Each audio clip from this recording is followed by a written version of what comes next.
Vous avez la bâtisse du château de Crouseille face à vous. Après 3 années de récolte catastrophique, les exploitants du Madiran font grise mine. Ils tentent de résister à la crise en se tournant vers d'autres activités. Visites touristiques ou encore ateliers découvertes. Tout est bon pour se faire connaître. La douceur du chèvre contrebalance bien en fait cette acidité naturellement présente dans nos pâcherins secs. Je prends un petit peu des notes pour mon plaisir, parce qu'après je les relis simplement par curiosité, par goût.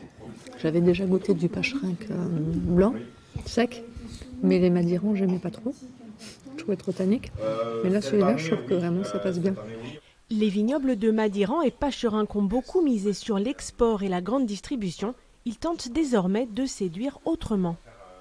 Ce week-end de portes ouvertes, c'est l'occasion effectivement de faire parler de nous.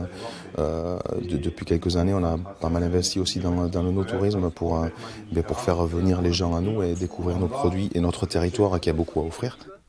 Aléas climatiques à répétition, commerce en berne, le petit terroir de 1700 hectares seulement tente à sa façon de traverser la crise. C'est plus difficile parce que nous sommes moins connus en étant petits. Par contre, la problématique, elle est moindre que les gros territoires viticoles. Il reste bien entier qu'elle est là, cette crise, et que nous la traversons aussi.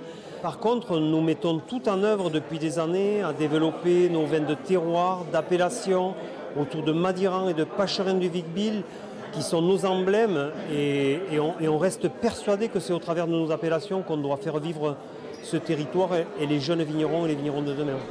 Un week-end portes ouvertes bien loin de la crise à Crouseille, comme une bulle de convivialité autour du savoir-faire de ce terroir.